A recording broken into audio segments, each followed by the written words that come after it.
Danny Masterson. Danny Masterson rose to fame as Hyde on That '70s Show, becoming one of television's most recognizable faces in the late 1990s and early 2000s. His successful career would eventually be overshadowed by serious criminal allegations that took years to come to light. In 2017, amid the #Me Too movement, multiple women came forward with allegations that Masterson had harmed them in the early 2000s at his Hollywood Hills home. The allegations involved incidents from 2001 to 2003, with victims stating they had been drugged before being harmed. The delay in reporting these incidents became a central issue in the case.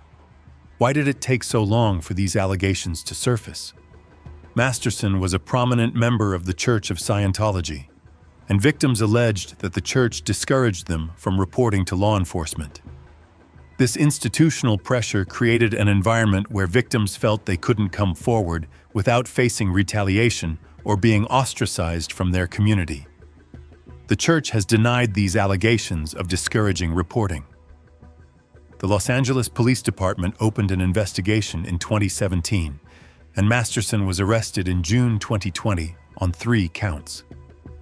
The case proceeded to trial, but the legal process would prove complicated and lengthy. The first trial in 2022 ended in a mistrial when the jury couldn't reach a unanimous verdict.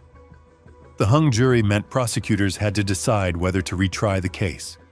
They chose to proceed, believing the evidence warranted another attempt at conviction.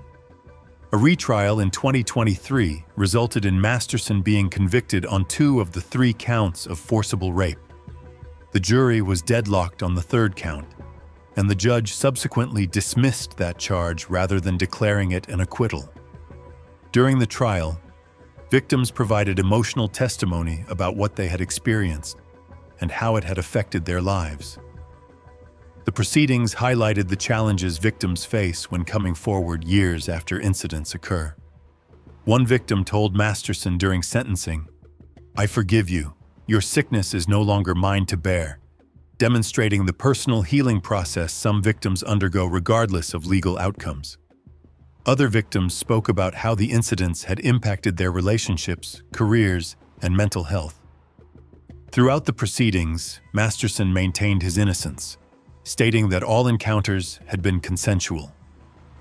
His defense team argued that the prosecution's case relied too heavily on testimony from years past, without physical evidence. On September 7, 2023, Masterson was sentenced to 30 years to life in prison, consisting of 2 consecutive 15-year terms. The judge determined that the sentences should run consecutively rather than concurrently, significantly increasing the time Masterson would serve before parole eligibility. Under California law, Masterson will be eligible for parole after serving 30 years, though parole is not guaranteed. He would be in his late 70s before becoming potentially eligible. And the parole board would consider the severity of his crimes and his behavior during incarceration when making their decision. That '70s Show was removed from some streaming platforms following his conviction, and his career effectively ended. His co-stars from the show have been divided in their responses, with some expressing support for the victims, while others remained silent about the case. In April 2024, a California appellate court denied Masterson's request for bail while he appeals his 30-year sentence, ruling that he remains a flight risk with every incentive to flee. His legal team argues there were procedural issues during the trial, and that certain evidence should not have been admitted. The appeals process is expected to take years to work through California's court system. While Masterson's case involved serious allegations against women, the next would reveal domestic tragedy. Michael Jace. Michael Jace was known for his role as police officer Julian Lowe on The Shield, a critically acclaimed FX drama series. His portrayal of a conflicted LAPD officer earned him recognition, but his real life would take a tragic turn that shocked the entertainment industry. On May 19, 2014, Jace shot his wife April multiple times at their Los Angeles home. The incident occurred in the evening, when April arrived home with their 2 young sons. What should have been a normal family evening became a scene of horror that the children witnessed. Jace shot April in the back and legs, and she died at the scene from her injuries. The deliberate nature of the shooting, particularly targeting her legs first, suggested this was not a momentary loss of control, but rather a calculated act. What drove Jace to such actions? Evidence presented at trial suggested Jace was consumed by jealousy and suspicions about his wife having an affair. April had reportedly told him she wanted a divorce, which may have triggered his actions. Financial pressures were also present, with Jace facing money troubles that had strained their marriage. After the shooting, Jace called 911 himself and waited at the scene for police to arrive. His decision to call authorities rather than flee suggested he knew immediately what he had done was wrong, and that there was no way to undo the tragedy he had caused. He was arrested without incident when officers arrived. The investigation revealed evidence of prior tensions in the relationship. Witnesses testified about arguments between the couple. April's family and friends described her as a devoted person, trying to maintain stability for her children while dealing with a deteriorating marriage. The trial included testimony from the couple's sons, who had witnessed what happened to their mother. One son testified with a heartbreaking statement, "If you like running, then run to heaven," referencing his mother's love of running and the permanent loss the family suffered. The jury convicted Jace of second-degree murder. While they found he lacked the specific premeditation required for first degree, evidence showed he taunted his wife about her love of running before shooting her twice in the legs and once in the back. This distinction affected his sentencing, though the outcome was still severe. During sentencing, Jace stated there was no justification for what he had done, acknowledging his responsibility while offering little explanation for his actions. His statement provided no comfort to April's family or his children, who had lost their mother. On June 10, 2016, Jace was sentenced to 40 years to life in prison. The sentence consisted of 15 years to life for the second-degree conviction, plus 25 additional years for using a firearm.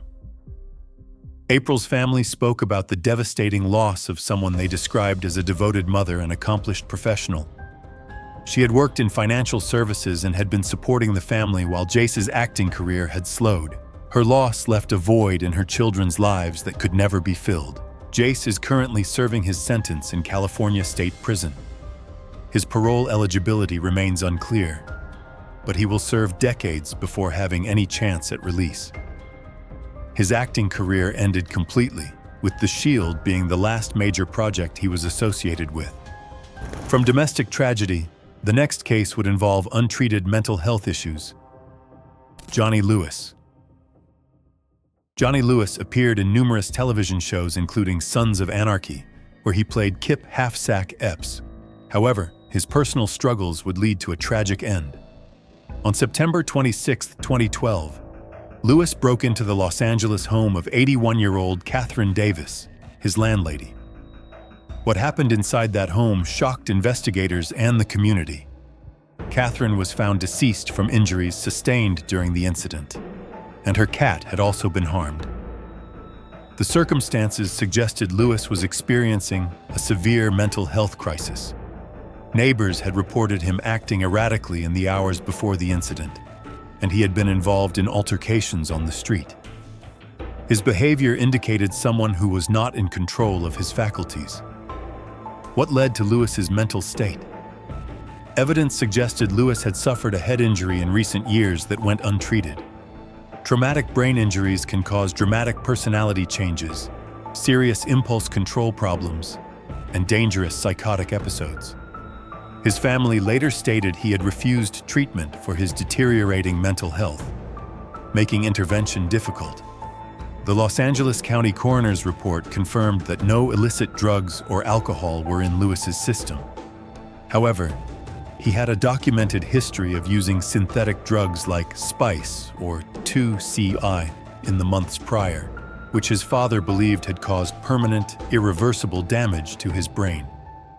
This finding pointed to an organic mental health crisis rather than drug use, though Lewis had struggled with substances in the past.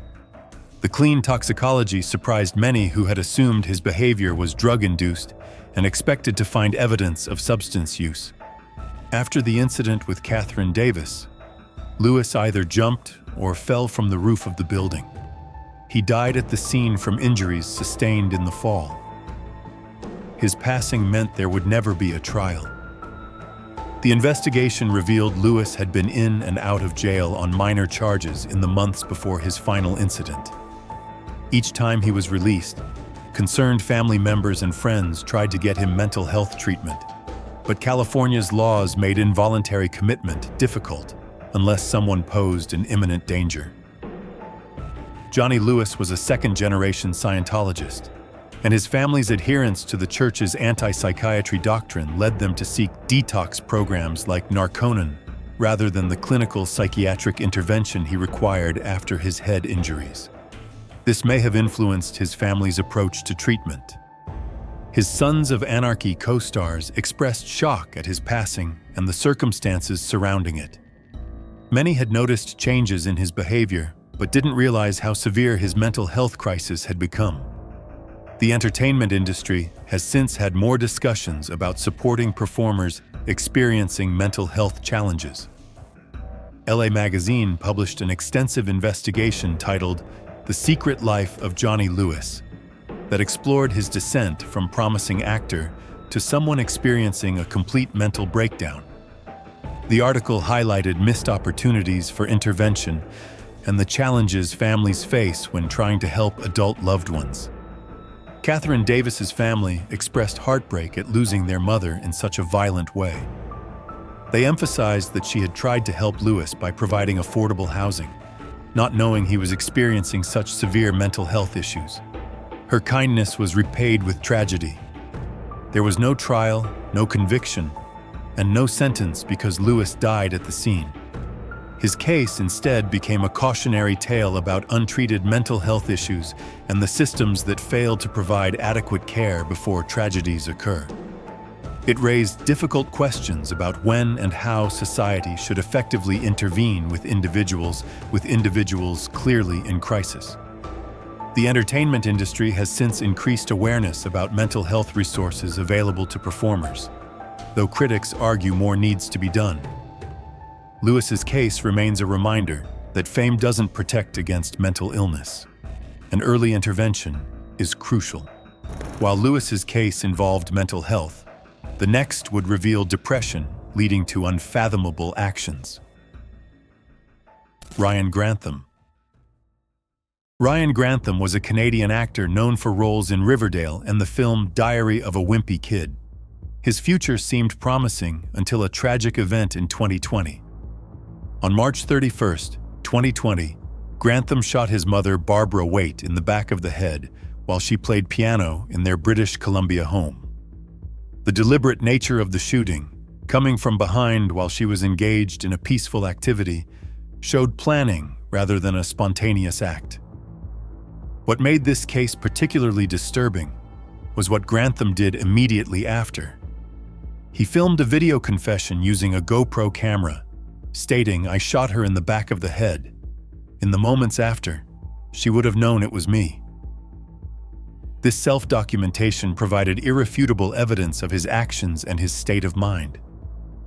Why would someone take their own mother's life? Psychiatric evaluations revealed Grantham had been struggling with severe depression and anxiety for years. He later told investigators he wanted to spare his mother from witnessing the harm he planned to inflict on others, including potentially targeting political figures. His deeply disturbed thinking included detailed plans for additional serious incidents that he fortunately never carried out. After the shooting, Grantham stayed in the house with his mother's body for hours. The next day, he loaded his car with guns, ammunition, and Molotov cocktails, apparently planning to travel to Ottawa. He had even considered targeting the Prime Minister's residence or causing harm at his university. Instead, Grantham turned himself in to Vancouver police, confessing to what he had done. His decision to surrender rather than carry out his other plans potentially prevented additional tragedies. Investigators believe his remaining conscience overcame his disturbed thinking. The trial included extensive psychiatric testimony about Grantham's mental state. Experts testified about his depression and increasing isolation during COVID-19 lockdowns, creating a severe, untreated mental health crisis. Grantham pleaded guilty to second-degree charges, showing remorse for his actions. His guilty plea spared his family and the court system a lengthy trial. During sentencing hearings, he expressed understanding of the pain he had caused and acknowledged that his mother had been trying to help him.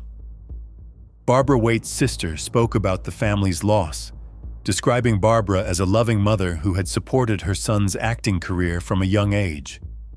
She had no idea her son was experiencing such a severe mental health crisis or planning violence.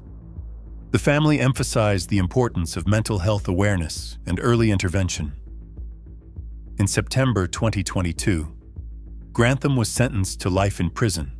Under British Columbia law, he was given a parole ineligibility period of 14 years, meaning he cannot apply for release until March 2034. Under Canadian law, this is the minimum parole ineligibility for second-degree convictions. The judge considered his age, mental health struggles, and the fact that he prevented additional harm by turning himself in. Grantham will be eligible to apply for parole in 2034, though parole is not guaranteed and will depend on his rehabilitation efforts. The board will consider his rehabilitation efforts, mental health treatment, and whether he continues to pose a danger to society. He would be in his mid-30s when eligible. Due to his slight physical build and high profile, Grantham was initially placed in a maximum security psychiatric unit. But as of late 2024, he has been transferred to a medium security federal facility to continue his long-term rehabilitation. While mental health played a role in that tragedy, the next case would involve calculated predatory behavior. Will Hayden. Will Hayden starred in Sons of Guns, a Discovery Channel reality show about his Louisiana gun shop. His public persona as a straight-talking gun expert would be shattered by serious criminal allegations. In August 2014, allegations emerged that Hayden had harmed individuals within his circle, including family members.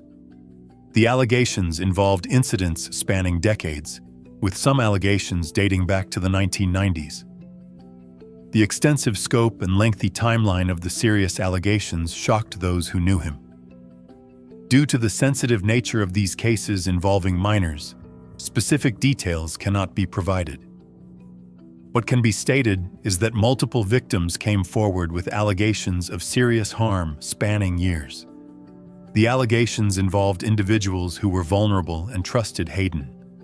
Discovery Channel canceled Sons of Guns and severed all ties with Red Jacket Firearms on August 27, 2014, immediately following Hayden's initial arrest for the aggravated rape of a juvenile. The network distanced itself from Hayden and the show, removing episodes from circulation. The investigation revealed a disturbing pattern of alleged behavior that had gone unreported for years. Victims described being afraid to come forward due to Hayden's controlling personality, their dependence on him, and fear of not being believed.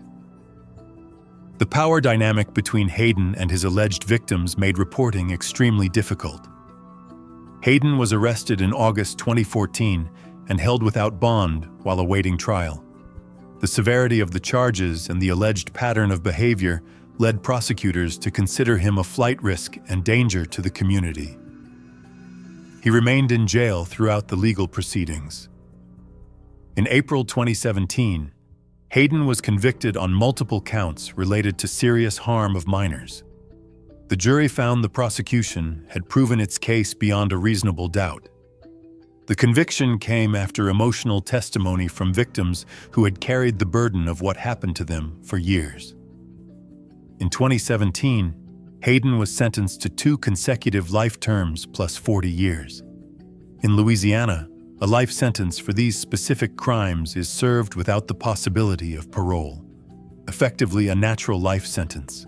The consecutive sentences ensured Hayden would never leave prison, reflecting the court's view of the severity and pattern of his crimes. The lack of parole eligibility meant there was no chance for early release. During sentencing, victims provided impact statements about how Hayden's actions had affected their lives. They described years of trauma, difficulty in relationships, and struggles with trust. Their bravery in coming forward ultimately helped ensure Hayden faced consequences for his actions. Hayden maintained his innocence throughout the proceedings and continues to appeal his conviction. To date, all appeals have been denied. He is currently serving his sentence in a Louisiana state prison. At his age and with the length of his sentence, he will spend the remainder of his life incarcerated. The case brought attention to how reality television fame can mask serious criminal behavior. Sons of Guns is now primarily remembered not for its content about firearms, but for the criminal case against its star. The show serves as a reminder that television personas don't always reflect reality, and that background checks for reality TV participants may need improvement. From calculated predatory behavior, the next case would involve calculated revenge. Isaiah Stokes. Isaiah Stokes had appeared in several episodes of Law and Order SVU, playing gang members and criminals in the long-running crime drama. His life would imitate his on-screen roles in a tragic way. On February 7, 2021, Stokes shot and fatally wounded Tyrone Jones in Queens, New York. The shooting stemmed from an altercation that had occurred at a party days earlier, where Stokes had been asked to leave. Rather than let the matter go, Stokes tracked Jones and planned revenge. Investigators discovered Stokes had been using a GPS tracking device to follow Jones's movements, showing premeditation and planning. This technology-aided stalking demonstrated that Stokes's actions weren't impulsive, but rather the result of days of planning and waiting for an opportunity. The shooting occurred in broad daylight in a residential Queens neighborhood. Multiple witnesses saw Stokes approach Jones's vehicle and open fire. Jones tried to drive away to safety but crashed his vehicle shortly after, succumbing to his multiple gunshot injuries. What drove Stokes to such extreme actions over a party dispute? Evidence suggested Stokes had an inflated sense of respect and couldn't handle the perceived disrespect of being asked to leave the party. The altercation at the party was relatively minor, but Stokes apparently felt his reputation had been damaged. His response was drastically disproportionate to the initial incident. Witnesses came forward quickly, and police arrested Stokes within days of the shooting. The GPS tracking device, witness testimony, and security footage provided strong evidence of premeditation. The trial painted a picture of someone who let ego and perceived disrespect override common sense and human decency. Prosecutors strongly emphasized the calculated nature of the crime, pointing to the GPS tracking as evidence that Stokes had multiple opportunities to reconsider his actions, but chose violence instead. Jones's family provided victim impact statements about losing a son, father, and community member over something as trivial as a party altercation. They emphasized that Jones had done nothing to warrant such extreme retaliation, and that asking someone to leave a party shouldn't result in a person's life being taken. In New York, first-degree murder is generally reserved for special circumstances, killing police officers, etc. Therefore, second-degree murder was the highest possible charge for the intentional, premeditated killing of Tyrone Jones. The conviction still carried a serious sentence, reflecting the deliberate nature of his actions. Following a lengthy trial in Queens Supreme Court, Isaiah Stokes was sentenced in late 2024 to 25 years to life for second-degree murder. The judge noted that the use of a GPS tracker proved the calculated coldness of the execution. Under New York law, he will serve a minimum of 25 years before becoming eligible for parole. He would be middle-aged before having any chance at release, and parole is not guaranteed.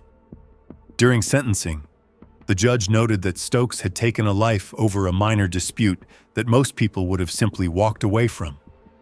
The judge emphasized that no amount of perceived disrespect justified tracking someone with a GPS device and then shooting them. The sentence reflected society's condemnation of revenge-driven actions.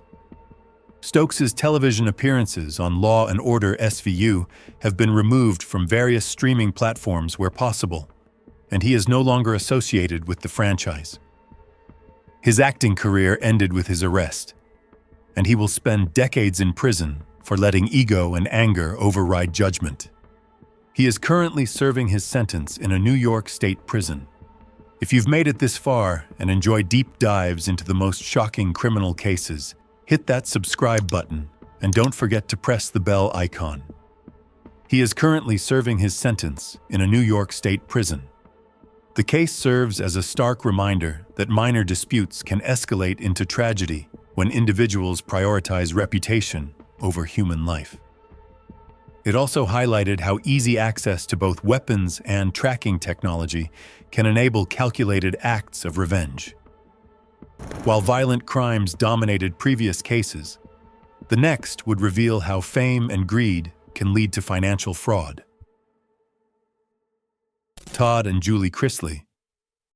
Todd and Julie Chrisley were reality television stars who built an empire around their show Chrisley Knows Best, which premiered on USA Network in 2014.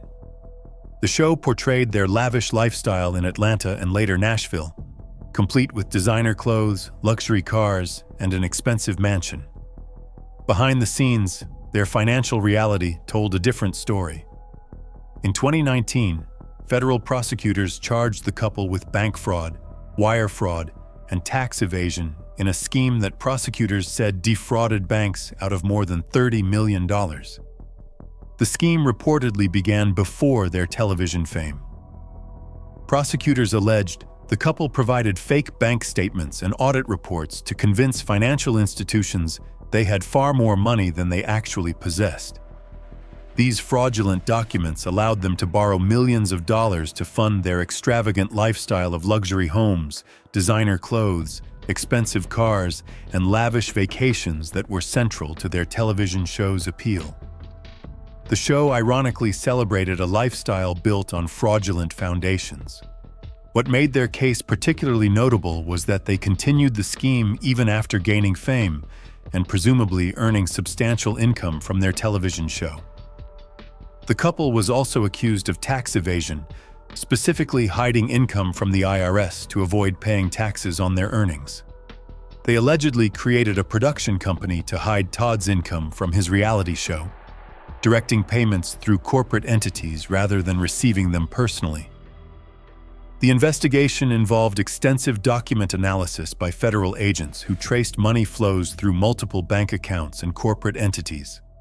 Former employees testified about being directed to create false documents and manipulate financial records, providing crucial insider testimony about how the scheme operated.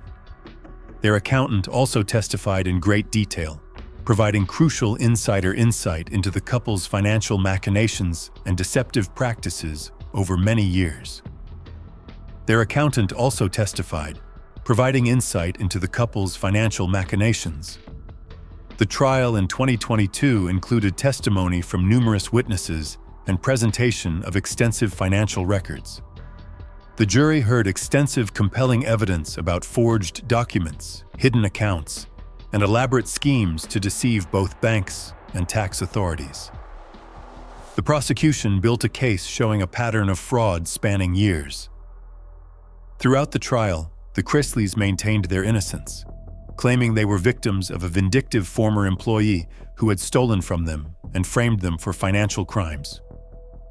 On June 7, 2022, both were found guilty on multiple counts of bank fraud and tax evasion. The jury rejected their defense, finding the prosecution had proven they knowingly participated in the fraud scheme. The verdict meant they faced significant prison time. Todd was initially sentenced to 12 years in federal prison, while Julie received 7 years. Both were ordered to pay substantial restitution.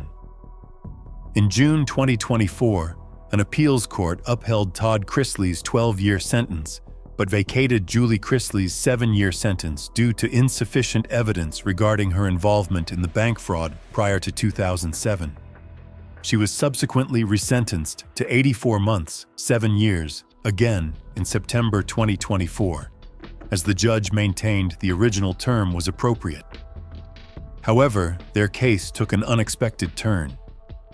As of January 2026, Todd and Julie Chrisley remain in federal prison, while there was significant public speculation and advocacy for a pardon during the 2024 to 2025 political transition. No such pardon was granted, and they continue to serve their respective sentences. The pardons completely wiped away their convictions and remaining sentences, allowing them to return to their family. The pardons proved highly controversial throughout the country, with critics arguing they represented preferential treatment for reality television stars with political connections. Supporters countered that the couple had been unfairly and unjustly targeted by prosecutors, and that the pardons corrected an injustice. Since their release, the Chrisleys have returned to public life, granting interviews where they maintain their innocence despite the jury verdicts and multiple witnesses testifying against them. They've discussed potentially returning to television and rebuilding their brand, though many networks remain hesitant given the fraud convictions. They've discussed potentially returning to television and rebuilding their brand. Their story demonstrates how celebrity and political connections can sometimes influence justice outcomes. Chrisley Knows Best was canceled following their convictions, but there's speculation about possible future projects. Their case remains a prominent example of reality television stars whose on-screen wealth masked serious financial crimes and whose ultimate outcome depended on factors beyond the courtroom. From financial fraud in reality television, the next case would involve a different kind of fraud targeting vulnerable victims. Jen Shah. Jen Shah rose to fame on The Real Housewives of Salt Lake City, which premiered on Bravo in 2020. The show portrayed her with a lavish lifestyle. Her business dealings would eventually lead to federal charges. In March 2021, Shah was arrested and charged with conspiracy to commit wire fraud and money laundering in connection with a nationwide telemarketing scheme. Federal prosecutors alleged she had been running a sophisticated operation that targeted vulnerable victims, particularly elderly people, for nearly a decade. The scheme involved what prosecutors called lead lists of potential victims who had previously responded to telemarketing offers, making them more susceptible to future scams. Shah's organization would sell these individuals various business services and coaching programs, promising they could make substantial money, though these promises were false. Shah's organization would sell these individuals various business services and coaching programs, promising they could make substantial money. What made Shah's operation particularly harmful was its targeting of elderly and vulnerable individuals. Many victims had drained their savings believing in legitimate opportunities. The investigation revealed an elaborate operation with multiple layers. Shah didn't directly contact victims, but rather managed a network of people who did the selling. This insulated her while she profited. Initially, Shah proclaimed her innocence loudly and publicly, with her legal troubles becoming a major show storyline. However, on July 11, 2022, Shah made a surprise guilty plea to one count of conspiracy to commit wire fraud. The plea came shortly before her trial was set to begin, suggesting she or her attorneys realized the evidence against her was overwhelming. During her plea hearing, Shah admitted to her role in the telemarketing scheme and acknowledged that she knew many victims were elderly and vulnerable. She acknowledged that the services being sold had little to no value and that victims were being deliberately misled for profit. She acknowledged that she knew many victims were elderly and that the services being sold had little to no value. At her sentencing hearing in January 2023, prosecutors presented victim impact statements that painted a devastating picture. Victims described losing their life savings, being forced to continue working into old age, and experiencing severe emotional distress. One particularly heartbreaking victim statement described how an elderly woman had been systematically convinced to purchase multiple expensive packages totaling tens of many thousands of dollars, money she could never recover. The statements emphasized the human cost of Shah's greed. Shah addressed the court at sentencing, stating she was deeply sorry for her actions and took responsibility for the harm she had caused. She expressed remorse for her actions. On January 6, 2023, Shah was sentenced to 6.5 years in federal prison. Shah was also ordered to forfeit approximately $6.5 million and pay substantial restitution to her victims. Many victims may never recover what they lost. She began serving her sentence in 2023 at a federal prison in Texas, where she participated in rehabilitation programs. As of early 2026, Jen Shah remains incarcerated at FPC Bryan in Texas. While her sentence was reduced by 1 year in early 2023, her current projected release date is mid-2028, as federal inmates must serve at least 85% of their sentence. Since her release, Shah has largely stayed out of the public eye, a stark contrast to her previous love of attention and cameras. The Real Housewives of Salt Lake City continues without her, with her absence and crimes occasionally referenced on the show. Her case remains a cautionary tale about reality TV stars whose televised wealth came from victimizing vulnerable people who trusted them. Her case remains a cautionary tale about reality TV stars whose televised wealth came from victimizing vulnerable people. While Shah's fraud targeted the elderly, the next case would reveal an even larger Ponzi scheme. Zachary Horwitz. Zachary Horwitz, who acted under the name Zach Avery, appeared in small roles in low-budget films and television shows. However, he gained infamy for orchestrating one of the largest Ponzi schemes in Hollywood history. Between 2015 and 2019, Horwitz ran a scheme that defrauded investors of approximately $690 million. His victims included individuals, families, and investment firms. The scheme's premise was simple but convincing. Horwitz claimed he had secured distribution deals with major streaming platforms, including HBO and Netflix, for foreign film rights. To make his scheme appear legitimate, Horwitz created a company called 1In Capital and presented himself as a successful film distribution executive with insider Hollywood connections. He fabricated contracts that appeared to show deals with HBO and Netflix worth hundreds of millions of dollars, complete with fake signatures and corporate letterheads. He fabricated contracts that appeared to show deals with HBO and Netflix worth hundreds of millions of dollars. Investors were promised returns of 35% to 40% annually, rates that should have raised red flags but were explained away as reflecting the supposedly lucrative nature of international film distribution. For years, Horwitz paid early investors using money from new investors, the classic structure of a Ponzi scheme that creates initial trust. For years, Horwitz paid early investors using money from new investors, the classic structure of a Ponzi scheme. Horwitz used the money to fund an extravagant lifestyle that included a $6 million home in Beverlywood, luxury cars, and expensive vacations. His social media helped maintain the illusion his business was thriving. The elaborate scheme began unraveling when HBO and Netflix became aware their names were being used fraudulently. When these companies contacted investors directly to inform them no deals existed, widespread panic ensued among victims. Investors who had been receiving regular returns suddenly realized they had been victims of a massive fraud. In April 2021, Horwitz was arrested by FBI agents at his home.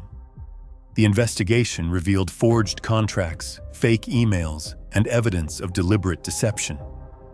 Faced with overwhelming evidence, Horwitz pleaded guilty to securities fraud in October 2021. His guilty plea acknowledged the massive fraud. Victim impact statements described devastating financial losses. Victims had invested life savings, with some borrowing money to invest, leaving them in debt. One victim described investing money meant for their children's education, now gone forever. On February 14, 2022, Horwitz was sentenced to 20 years in federal prison. The lengthy sentence reflected the seriousness of defrauding hundreds of millions. He was also ordered to pay $230 million in restitution, though the realistic chances of victims recovering significant amounts seemed slim. Zachary Horwitz is currently serving his 20-year sentence at a federal correctional institution. As of 2025, his projected release date is in late 2037, assuming credits for good behavior. He'll be in his 60s before becoming eligible for any release consideration from federal authorities, having spent what would have been his most productive years incarcerated. His acting career, which never succeeded legitimately, is permanently over, remembered only in connection with his massive fraud. From a convicted fraudster, the next case would involve someone acquitted of serious charges but found liable in civil court. Robert Blake. Robert Blake was a veteran actor whose career spanned decades, from his childhood role in Our Gang shorts to his starring turn in the detective series Beretta. However, his personal life would become one of Hollywood's most controversial cases. On May 4, 2001, Blake's wife, Bonnie Lee Buckley, was shot twice in the head while sitting in Blake's car outside a restaurant in Los Angeles. Blake claimed he had returned to the restaurant to retrieve a gun. When he came back, he found her shot. The circumstances immediately raised suspicions. Blake and Buckley had a tumultuous relationship that began when she became pregnant with what turned out to be his child. Blake married Buckley after DNA tests confirmed paternity, though friends said he resented the marriage and felt trapped by the situation. Blake married Buckley after DNA tests confirmed paternity, though friends said he resented the marriage. Investigators found Blake's story questionable and treated him as the primary suspect. The investigation revealed Blake had allegedly approached multiple people asking them to take Buckley's life, offering money for the deed. Two stuntmen testified that Blake had solicited them for this purpose, though both had refused.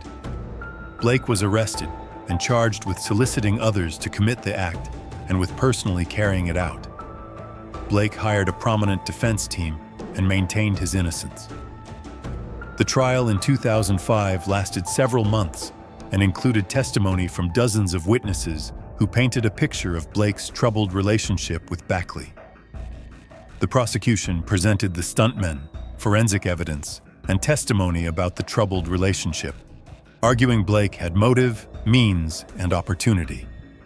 The prosecution presented the stuntmen, forensic evidence, and testimony about the troubled relationship. Blake's highly skilled defense team successfully challenged the credibility and reliability of key prosecution witnesses during cross-examination.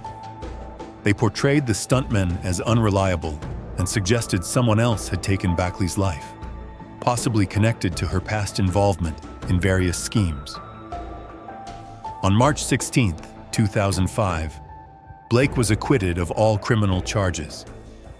The jury found the prosecution hadn't proven guilt beyond reasonable doubt, the standard required for criminal convictions. However, his legal troubles weren't over. Buckley's family filed a civil wrongful death lawsuit, which has a lower burden of proof than criminal cases. In November 2005, a civil jury found Blake liable for Buckley's death and ordered him to pay $30 million to her children.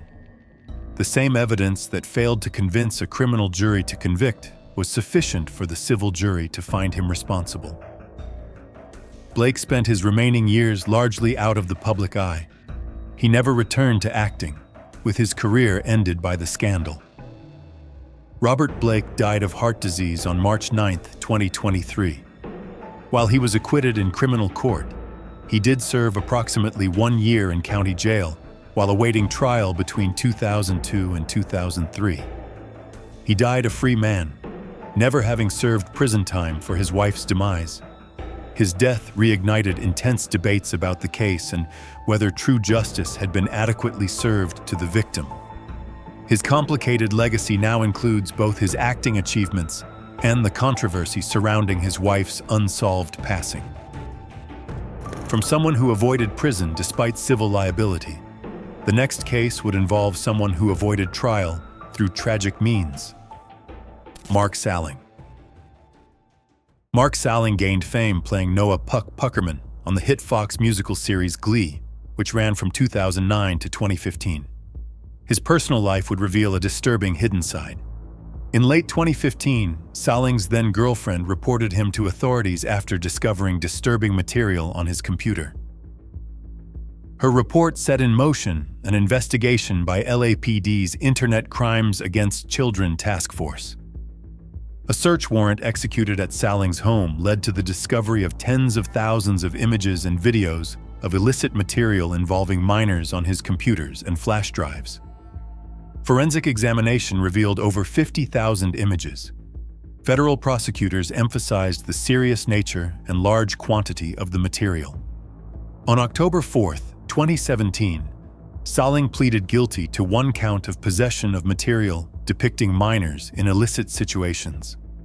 The plea agreement called for 4 to 7 years in prison, lifetime registration, and 20 years supervised release. His admission provided some accountability. His Glee co-stars expressed shock at the revelations. Sentencing was scheduled for March 7, 2018, where he would face consequences. On January 30, 2018, Mark Salling was found deceased by suicide, asphyxiation by hanging, in a wooded area near Big Tujunga Creek in the Sunland neighborhood of Los Angeles. He was 35 years old, just weeks before his scheduled sentencing. His passing sparked mixed reactions. Victims' advocates emphasized his crimes had caused real harm that his passing didn't erase. The evidence and his admission were on record, despite his passing before sentencing. His role on Glee was largely written out of reruns and streaming versions of the show where possible. When episodes featuring him do air, many feel uncomfortable watching knowing what he did. His legacy is permanently tarnished by his criminal activities. When episodes featuring him do air, many feel uncomfortable watching knowing what he did. His legacy is permanently tarnished by his criminal activities, overshadowing any positive work he may have done. While Salling avoided prison through his passing, the final case would involve someone who will never leave death row. Skylar DeLeon. Skylar DeLeon appeared as a child actor on Mighty Morphin Power Rangers in the 1990s, though his role was minor and uncredited. His case represents one of the most calculated crimes by anyone with Hollywood connections. In November 2004, DeLeon and accomplices targeted Thomas and Jackie Hawks, a retired couple who were selling their yacht, well-deserved. DeLeon posed as an interested buyer. DeLeon and 2 accomplices took the Hawks on what was supposed to be a test sale of the yacht. Once at sea, they overpowered the couple, tied them to the anchor, and threw them overboard alive. Their bodies were never recovered. What could motivate such brutality? DeLeon wanted to steal the yacht to sell it and use the money to fund his lifestyle. He had forced Thomas Hawks to sign documents transferring ownership and withdrawing money. DeLeon had a history of financial problems and get-rich-quick schemes. He was desperate for money and chose the most extreme means possible. The Hawks' disappearance triggered an immediate investigation by their family, who knew something was wrong when they couldn't reach them. Investigators traced the yacht's paperwork and found DeLeon's name, with the hastily executed documents raising immediate red flags about forced transfers. Investigators traced the yacht's paperwork and found DeLeon's name. The hastily executed documents raised red flags. One of DeLeon's accomplices eventually broke down and confessed to authorities about what had happened, providing crucial details about the crimes. His confession provided evidence to charge everyone involved. During the investigation, authorities discovered DeLeon had committed another similar crime. In 2003, he had taken the life of John Jarvie, another individual he had financial dealings with. Evidence linked DeLeon to that case, showing a pattern of using extreme means for financial gain. In 2003, he had taken the life of John Jarvie, another individual he had financial dealings with. Evidence linked DeLeon to that case as well. DeLeon went to trial in California and was convicted on 2 counts of first-degree charges for the Hawks and 1 additional count for Jarvie. The prosecution presented evidence of premeditation, and the jury found him guilty on all counts. On April 10, 2009, following a lengthy sentencing hearing, DeLeon was sentenced to death. The death sentence reflected the particularly cruel nature of the crimes. The Hawks family provided powerful emotional testimony about losing loved ones who were simply trying to enjoy their retirement. Instead, they encountered someone who saw them only as obstacles to theft. In 2022, Skylar DeLeon, who now identifies as a woman and goes by Skylar Preciosa DeLeon, officially transitioned while on death row. She remains at the Central California Women's Facility, having been transferred from San Quentin due to California's policies on housing transgender inmates. DeLeon has shown limited genuine remorse for his actions. This was all from our side today. Thanks for watching. Click here to check out another video.